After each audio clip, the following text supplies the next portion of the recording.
Demi, thank you so much for spending a few extra minutes with me. I know on your busy, busy schedule, Miss Universe. It's such an honor to meet you, and I mean, you're such a lovely person. I just got to meet you, so it's just my pleasure. Thank you so much. Well, it's been a couple of months now since you received the title of Miss Universe. How has it been going so far? Yeah, we're going into month 4. Can't believe it. It feels like yesterday.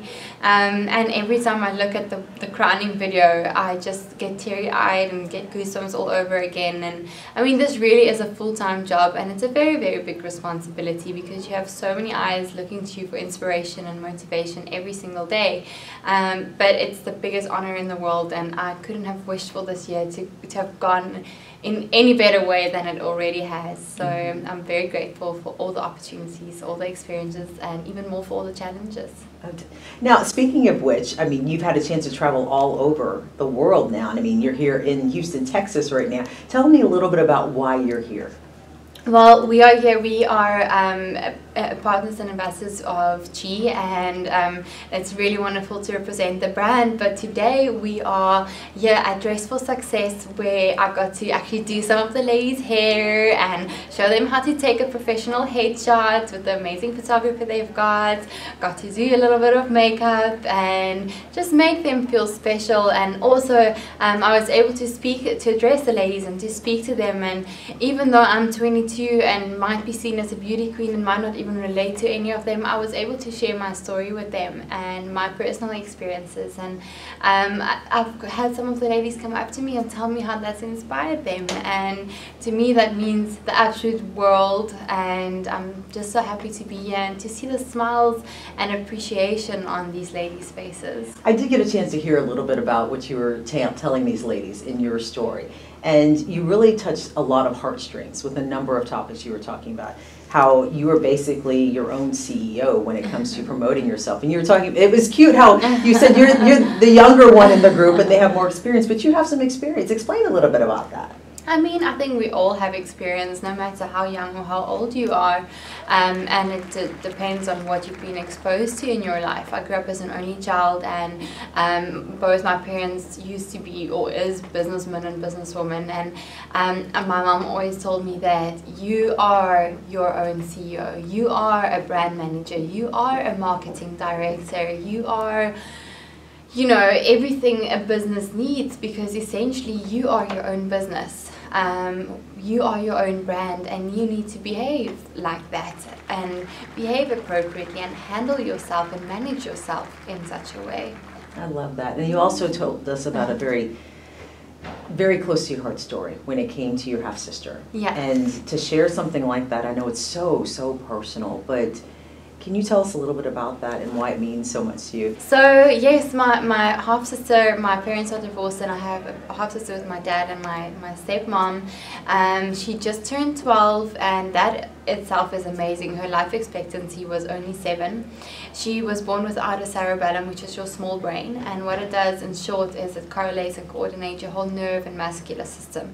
So she can't talk, she can't walk, she cannot eat, she cannot even do as much as make eye contact, and still she became my biggest motivation and my biggest inspiration in life, because I know that I have opportunities that she will never ever have in her life. And even though her and I have never even spoken 2 words to each other because she can't speak, you know, I just know that everything I do, I want to do with put in twice as much effort, so I can do it for her sake as well, so I can enjoy it for her sake as well. And I think we are so blessed by being healthy, by being capable of doing small things like walking, talking, that we take for granted every single day, and to not use our full potential and our full ability is actually such a shame. That is so true. That is so true. You also have a very important story to tell, something that you have overcome that some people may be able to relate to in a way that helped you to create a program called Unbreakable, which I think is absolutely amazing, because my show talks about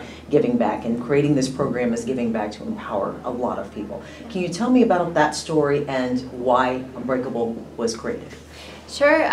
So about nearly a year ago, about a month after I was crowned Miss South Africa, I was on my way to an event and I was in a violent carjacking, held at gunpoint by 5 men. I mean, it was the most traumatizing thing I've ever been to in my whole life, and I don't wish that upon anybody to go through something like that. I was alone in the car. Actually, I want to say thank goodness that nobody else had to experience that with me. But before the carjack happened, I attended a course where a women empowerment course through an organization called Whip Women Empowered, where they taught me how to think in situations like carjacks, robberies, violent, toxic relationships, how to get away from situations like that. But first of all, how to not end up in situations like that. And should you end up in a situation like that for whatever reason, how to get away from it in the safest way possible. And I sat in the car. After that course, I grew even more, safety conscious as a woman that drives alone at night, that, drives alone in the day, that goes places alone. And I was attentive, and I saw these men coming at me, and I gave myself time. I knew what to do. I was like, if they're gonna, that sixth sense we as women have. Of course. Right. So I knew what was gonna happen. I knew what to do, and I could get away from the situation in the safest way possible without being harmed. And long story short, after that, I was kind of ashamed to talk about it. I was kind of ashamed to share the story because I felt weak.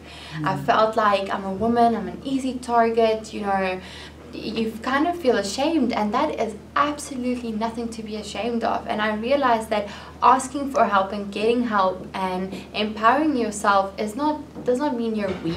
It doesn't mean that you're an easy target. It's things that happen in life, whether you're a male or a female. Right.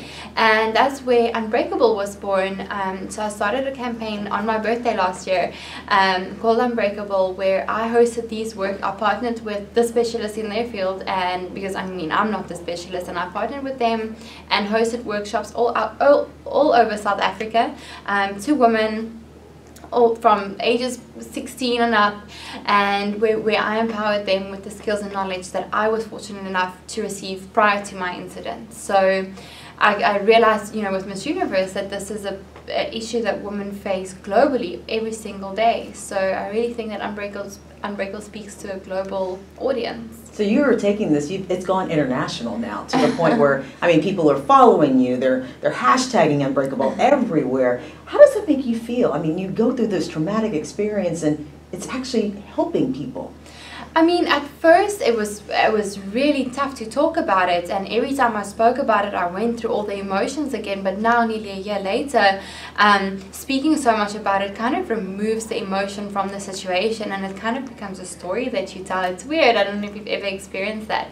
But yes, I just hosted my first mini Unbreakable workshop internationally out of South Africa and Indonesia a while back, and that went really well. And I'm very, very excited to see how it will grow this year. And my dream, I have such a passion for this cause, and I never knew that a horrible incident like that would lead into something like this. And I never knew how much I would learn from other women by starting this campaign. It just surprises you unexpectedly. So Unbreakable's become more than I ever imagined it would be, and I'm so grateful for that, and I can't wait to see how much it will still grow. That's fantastic. Just a couple more questions, and then I know you need to go. No, sure. Or I could just talk to you all day. Yeah, anytime.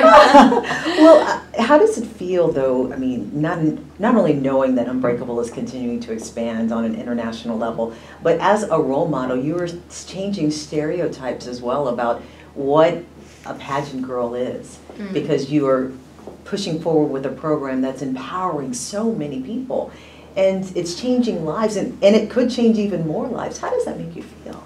That's, to me, it's really amazing. Just like previous Miss South Africa's, Miss Universes, Miss USA's, it's all women that are so equipped, so intelligent, so clever, just plain role models. I look to them, and I know how previous Miss South Africas and Miss Universes have inspired me to be the woman I am today. From a simple thing like I would go to a grade 3 maths exam and say, Demi, you will not get 70% for this test, you will get 100% because Miss Universe will get 100% for this Exactly. test. You know, and I know how they've motivated me to just get out of my comfort zone and be the best that I can be, and go chase those dreams and to go make them a reality. And to me, it's so wonderful to be.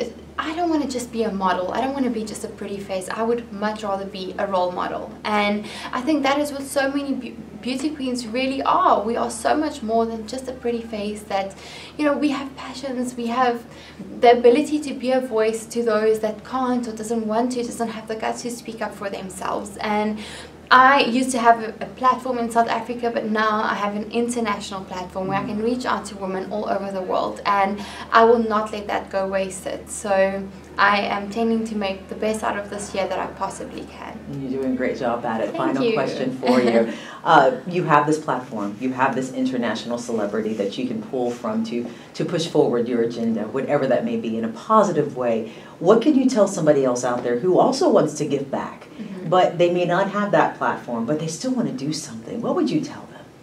Do you know what? And I used to be in that exact same position. I have this global platform now that I'm so grateful for, but I know how I've worked to get here and how long it's taken me. And I know I'm only 22, but I have been involved with charities, involved with causes since I was a 7-8-year-old girl, and it's always been a passion of mine. I always used to get involved in everything I could, whether it's the church, whether it's the community, whether it's at my school or university. And all I can say to you is just start, because that 5 minutes of your time is more than most people are doing. So just start, and it's gonna grow. Yeah. It doesn't have to be this humongous event with thousands of people. You don't have to raise $1 million.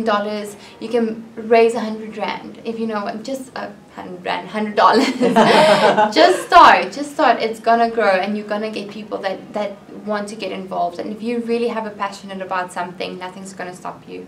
Demi, that is perfect. Thank you so much Thank for your you. time. Thank you so much for being a wonderful Miss Universe.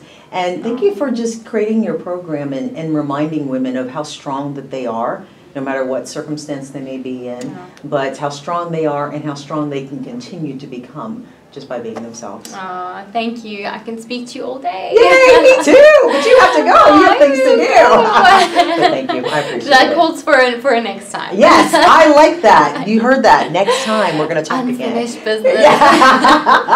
Thank you. Thank you so much.